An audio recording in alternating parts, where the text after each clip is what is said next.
Caption: U.S. Commerce Secretary Wilbur Ross arrives at a state dinner at the Great Hall of the People in Beijing, China, November 9, 2017. U.S. companies are bringing new trade lawsuits against their foreign competitors with a scope and frequency not seen in more than 15 years. Government documents show, as a wave of new complaints builds under President Trump. A Washington Post analysis of Commerce Department data found 23 new trade disputes initiated since January, making 2017 the busiest year for tariff cases since 2001. The new cases target trade between the United States and 29 counties, the most in any year since 2001. The cases include fights over Korean washing machines, Spanish olives, Chinese aluminum foil, Vietnamese tool chests, Argentine biodiesel and Canadian jetliners. The U.S. trade warriors include financially strapped solar panel manufacturers, downsizing Rust Belt steel plants and declining California olive farms. Subscribe to the Post-Most newsletter. Today's most popular stories on the Washington Post. Several requests came from companies that are under foreign ownership, and in a shift from previous years, some profitable corporations are asking the government to place new restrictions on their foreign rivals, taking advantage of a recent change in federal law. The surge of complaints comes as the White House moves to redefine America's role in the global economy. At President Trump's direction, we have told American businesses that we will be more enforcement-minded than any recent administration, while also remaining committed to a fair and transparent process that is professionally and impartially implemented. Commerce Secretary Wilbur Ross said in an emailed statement, "They know we will stand with American workers in the face of unfair trade practices." Tariff cases typically start when U.S. companies formally accuse foreign competitors of dumping products in the United States at unfairly low prices or benefiting from unfair subsidies, or both. Then the Commerce Department and a quasi-judicial U.S. agency called the International Trade Commission decide what to do.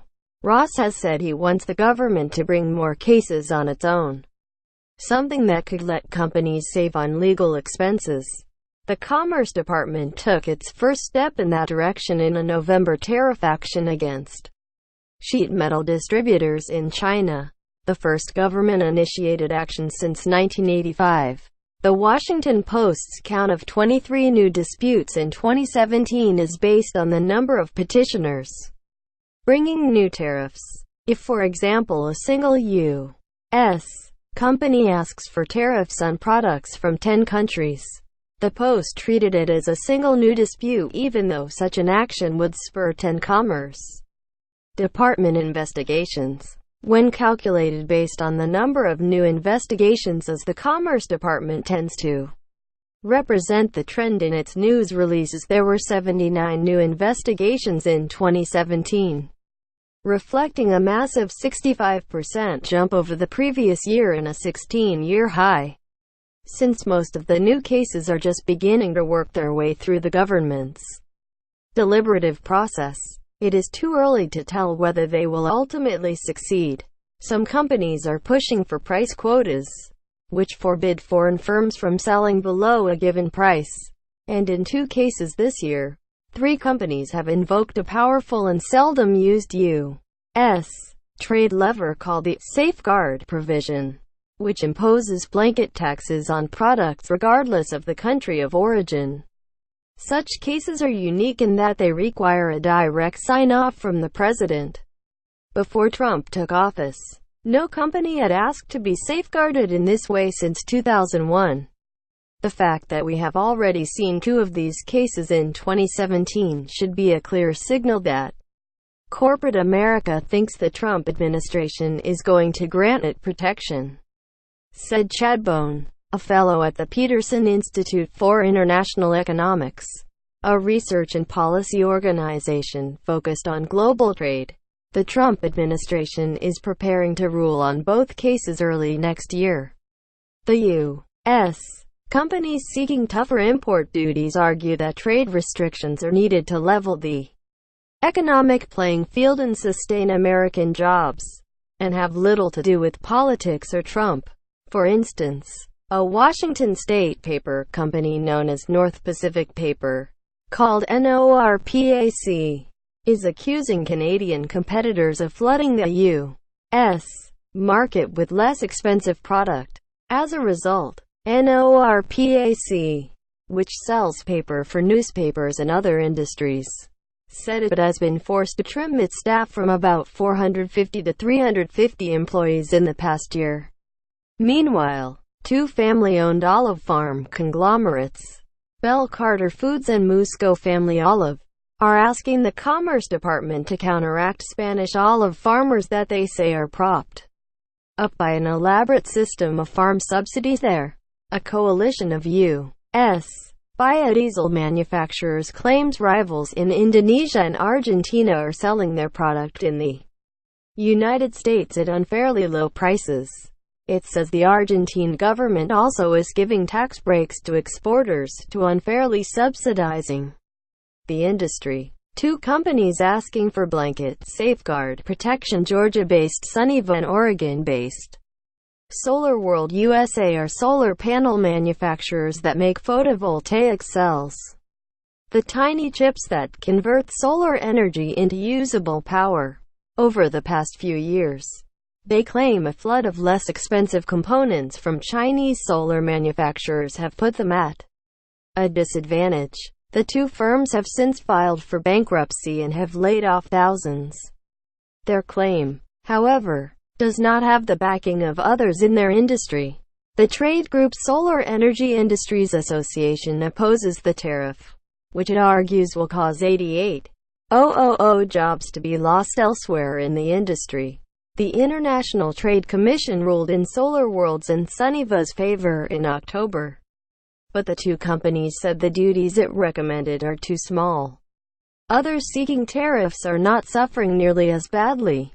The third company asking for broader safeguard protection, Chicago-based home appliances giant Whirlpool, logged $5.4 billion in sales this year, but Whirlpool's profit margins have been dwindling for years, in part because it claims it is losing market share in a key product category, washing machines, to Korean manufacturers LG and Samsung. Whirlpool argues they have been dumping washing machines in the United States for years and moving their production centers around the world to avoid earlier tariffs. In arguing against tariffs, the foreign companies have pointed out that they also employ Americans. No one should doubt our commitment to creating jobs in the U.S. We have been marketing our products here for nearly 40 years and have more than 18,000 workers. Samsung Senior Vice President John Harrington said in a statement rebutting Whirlpool's tariff request, "We know what it means to be an American manufacturer. We are an American manufacturer, and we are in it for the long run." Several of the companies asking for import protection are actually under foreign ownership. They include the U.S. subsidiary of Nanya Plastics. The Taiwanese plastics manufacturer is asking for new restrictions on Korean and Taiwanese polyester products as part of a long-running trade dispute. A UK-based metals conglomerate called Ferroglobe has asked for U.S. restrictions on silicon metal from Australia, Brazil and Norway. It is waging a parallel trade war in Canada, where it is asking for new restrictions on silicon imports from 4 countries. Doc Americas, the North Carolina-based subsidiary of one of Mexico's largest textile firms, is teaming up with Indorama Ventures USA, the U.S. arm of an Indian firm. They are asking for restrictions on textile products from Brazil, Indonesia, Korea, Pakistan and Taiwan. The complex international connections of those asking for tariffs and the often strong U.S. presence of the companies they are targeting illustrates a problem for import duties. Foreign companies that find themselves slapped with tariffs can sometimes avoid them by moving production to a third country, or even to the United States. Tariffs really don't work. If you apply a tariff, they can still move that good through another country.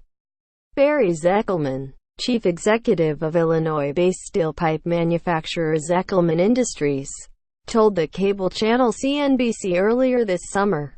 Zeckelman is teaming up with 4 other steel firms: ArcelorMittal, PTC Alliance, Webco Industries and Michigan Seamless Tube, to call for a broader system of quotas that would set fixed minimum prices for foreign firms. Steel companies like Zeckelman, which account for about half of the new requests in 2017, got a tease of broader-reaching action when early in Trump's term the White House announced it is investigating whether to label foreign-made steel and aluminum a national security risk, something that would impose harsh restrictions on foreign steel imports. That effort, though, has been stalled for more than 6 months. In a July 25 interview with the Wall Street Journal, Trump said any action on specialty metals is waiting till we get everything finished up between healthcare and taxes and maybe even infrastructure. Then on November 28, the Commerce Department took the highly unusual step of bringing a tariff case on its own, asking for tariffs above 57% on aluminum sheet metal from China. Officials insisted the effort was separate from the earlier specialty metals investigation. In a shift from past years, some companies bringing cases are faring relatively well against their rivals. Boeing is one of the largest U.S. exporters, a company that maintains healthy profit margins selling commercial jets to airlines and advanced weaponry to the U.S. military. None of that stopped the Chicago-based aerospace manufacturer from claiming in an April 27 complaint that it has been illegally harmed by Canadian jet maker Bombardier's 2016 deal with Delta Airlines for 75 CS-100 jetliners, asking for tariffs on 100 to 150-seat jets from Canada, a category in which Boeing does not compete. Boeing's lawyers may be emboldened by a 2015 trade law that made it easier for profitable corporations to win U.S. trade disputes. The Trade Preferences Extension Act of 2015 bars the International Trade Commission from turning down trade cases purely on the basis that the petitioning company is profitable.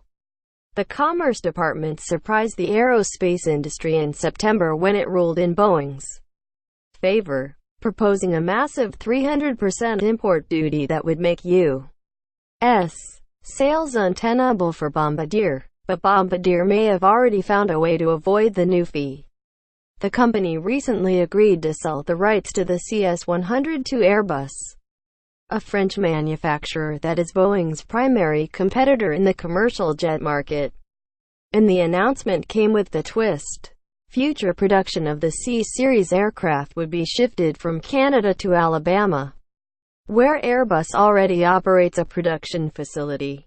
It's not intended to circumvent anything, but the fact is that when you produce an aircraft in the U.S., it's not subject to any U.S. import tariff rules, Bombardier President Alain Bellemare said in October.